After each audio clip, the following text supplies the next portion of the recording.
Students, today we shall start yet another chapter of class 12 Flamingo, that is the third chapter, okay, which is deep water.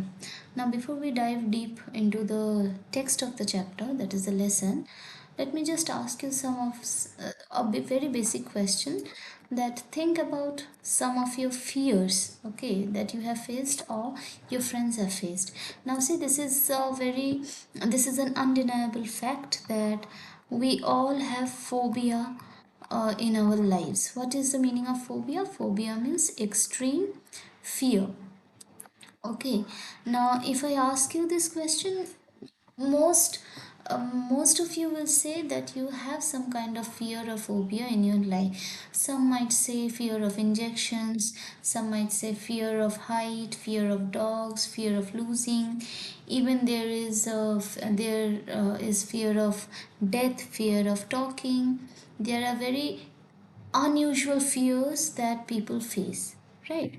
Now, once we have a phobia, first of all, we need to understand our phobia. We need to identify that this is a phobia, and the next step is to overcome that phobia. What can we do to overcome our fear?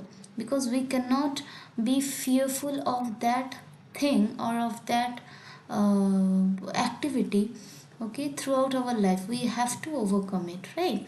So, this story, Deep Water, describes describes like how you can overcome your fear. Once you know how to overcome your fear and once you have done it successfully, then your phobia, your fear will not define you.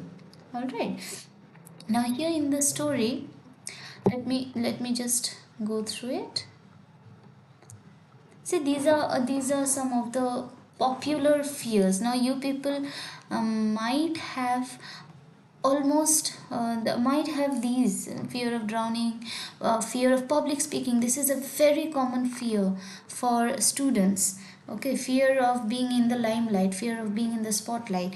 Now, a small task is that try to find out your fear, try to identify your fear, and try to find out the name that phobia is called. For example, I have an extreme fear, I have a phobia for spiders. So, my phobia is called arachnophobia. Okay, similarly for dogs, it is cynophobia, for height, it is perhaps agoraphobia, etc. So every phobia, each of these fear has particular names. So your task is to identify your phobia and then know the name of that phobia. All right, please do it in your English notebook. Now, these are very common usual reactions to our fear. We either try to avoid that thing that triggers our fear, or we try to overcome. The best way is to overcome our fear, right? Now, the story Deep Water is written by William O. Douglas. Okay, Douglas. Now, this is an autobiography. We all know what an autobiography is, right? This is an autobiographical extract. Now, what fear does William Douglas have? He has the fear of water. All right. Now, how he develops the fear of water, or how he develops the dislike towards water at the beginning, how it starts, it graduates to fear, and then how it graduates to phobia, and later on how he overcomes his fear. This constitutes the entire lesson, Deep Water. All right. This is the short biographical sketch of the writer William O. Douglas.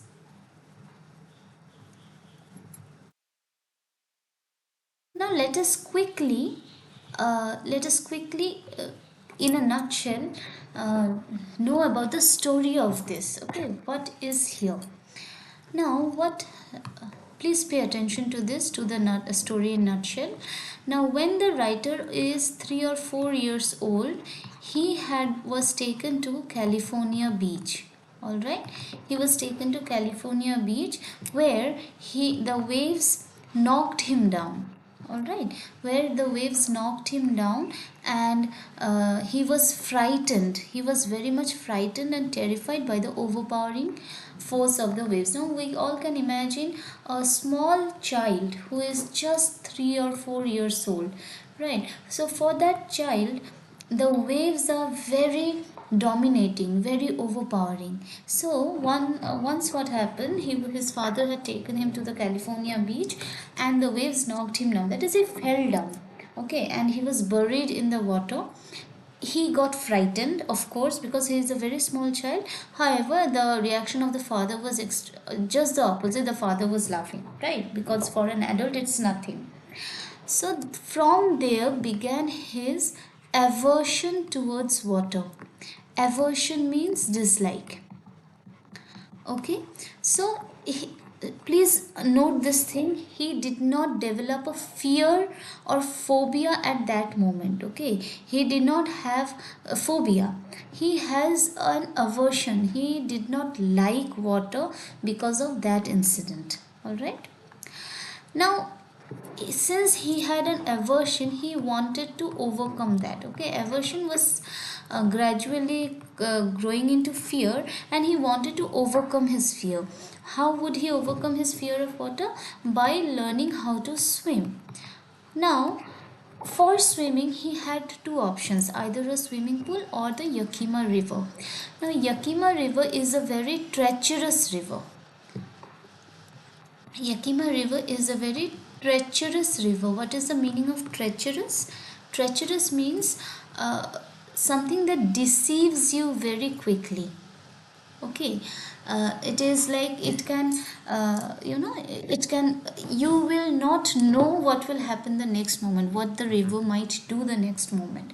So on the surface level, apparently the river is very calm and serene. Okay, but the next moment the river can turn very violent and can take down the lives. Okay, so the author's mother kept on giving him warning against how dangerous, how treacherous, how uh, deceptive. Okay, treacherous means deceptive, one who deceives you. How deceptive the Yakima River could be. And there had been cases of many drowning. Many human beings have drowned in this river, and these details have been told, have been recounted by his mother to the author again and again. So of course this option is not there for the author to learn swimming. Okay, he cannot go to the Yakima River to learn swimming. Hence what he does, he goes to the YMCA swimming pool. Now why does he choose the YMCA swimming pool?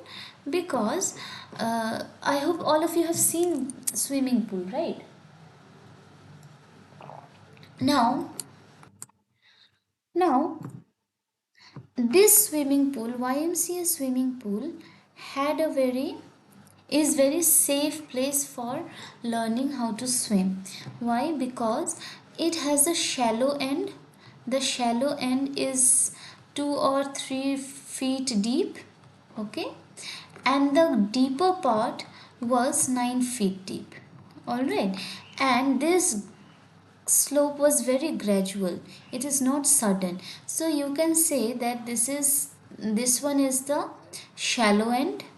All right, and this is like this is not very deep, and the deepest one, the slope is very gradual. The deepest part is 9 feet. That is why he chose the YMCA swimming pool.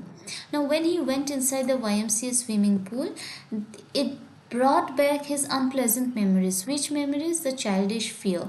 Which fear? The California beach incident. All right, but he uh, got along with his fear, and he tried to learn how to swim using his water wings and aping the boys. Aping means imitating other boys. All right, now he had just begun, okay, just begun to feel easy in the water when the misadventure happened. Okay, when the misadventure happened, so he had just begun to feel that his fear is going away when he is within the water. Just at that moment, just during that time, an unfortunate incident happens. What is that unfortunate incident? A big bully, okay, a big bruiser means a big bully, an 18-year-old boy who is a bully, he comes and tries to bully him. What was the bully? How did he bully? So one day what happened, he was sitting alone at the at the edge of the pool, and he was waiting for his other friends, because when other friends will come, when other friends come, he will get into the pool along with them, right? So he was waiting. Now this big boy, what did he do? He just took him and threw him into the pool, into the deeper end of the pool. This is very important, into the deeper end, not at the not into the shallow end, but into the deeper end. All right. Now you imagine a small boy, a teenage boy who already has fear of water, suddenly lands accidentally into the deeper end of the pool. Okay, deeper end of the pool. So this is 9 feet deep. Now here suddenly he is thrown. Of course, for any person, for any non-swimmer, it is a panic. It is a situation of panic. All right. For any non-swimmer, even if it is an adult, it is a situation of panic. But how did he take up that? That is the main question. All right. Now, when he was thrown for the first time, okay, that is, he was going down. He was thrown once, but he was going down, right? He was going down. He was frightened. That is undeniably true. He was frightened, but not out of his wits. What is the meaning of wits? Wits means his rational faculty. Okay, wits means his rational faculty, his wisdom. That means what? Now see, whenever we face any situation, a challenging situation, okay, fearful situation, we tend to either panic or use our presence of mind, right? That presence of mind is called wit. All right, that presence of mind is called wit. Now, so suppose for example you have a very challenging situation. Suppose in a question paper you have got a question straight out of the box. Okay, you do not know how to write the question, you do not know anything about the question. So one part of the one section of students they will panic at the situation. They will whine, they will complain, they will call the teacher, they will ask for the answers, okay, or leave the answers. Maybe it is of 10 marks, it is a long question. On the other hand, there will be another section of students who would think think calmly or about the question, that what does the question demand, what is it that the question want, what are the points that I should be writing. Those students will start thinking. Once you are calm in a situation, in a challenging situation, your brain begins to work properly, right? So that at that moment you use your presence of mind. So here Douglas does not belong to the first category of students, he belongs to the second category of students. That is, he was frightened but not out of his wits. He uses his rational faculty to strategize his own safety. All right, what does he think? What does he plan? He plans that when he is going down, he is calculating these things. Okay, he plans that the moment he reaches the bottom of the pool, okay, he will, the moment his feet touch the bottom of the pool, he would, with all his strength and might, okay, with all his power and force, he would give a jump. Okay, the moment he gives a jump, he will come up to the surface just like a spring or a cork. And after he comes up to the surface, he would just paddle to the edge of the pool. That is his strategy. All right, I hope I am clear to all. That is his strategy. Okay, that the moment he reaches the bottom of the pool, he would give a very forceful jump, and that jump will take him to the upper part, to the surface of the pool, and then he would just paddle, or he would just swim to the edge of the pool and save himself. All right, so this is the first time he was going down. He tries his strategy, and he thought it would be an easy one because he could not assess how much inversely proportional his height and weight and force would be to the entire volume of the water. All right, he could not assess that. So he thought it would be an easy jump, easy spring. But when he did that, he was going up, he just came up to this part, his nose came up, but he could not come up to the surface completely. Okay, as a result, he goes down for the second time. All right, this time again he does the same kind of strategy. He adopts the same strategy, he implements the same strategy, and by this time everything is paining. He is having physical trauma. His lungs are about to burst, like he's having that kind of feeling. His head is throbbing in pain, his heart is beating fast. Okay, he cannot see anything but water. He just sees a yellow tinge. He wants to shout, but he cannot shout. You can imagine how it would be, how the situation would be. Okay, however, he tries a second attempt to jump up to the surface. He jumps, comes up, and this time just his nose comes up to the surface, but not completely, not him completely. And hence he goes down for the third time, and this time he surrenders.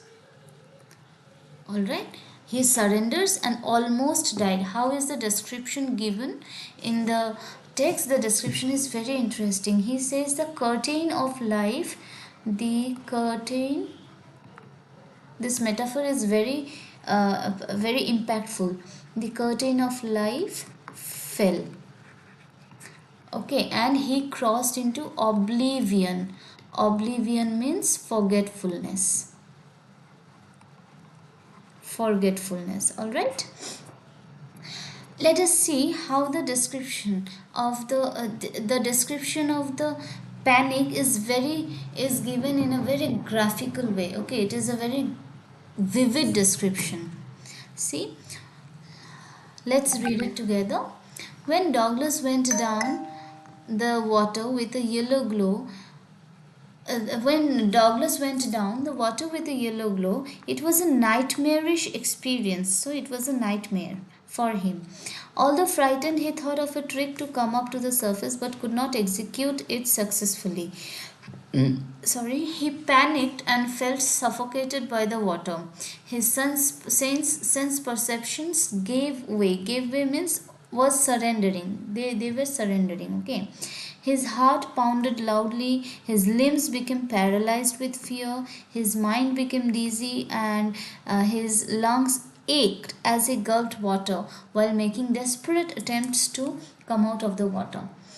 Finally, he lost all strength and willingness to keep struggling and blacked out.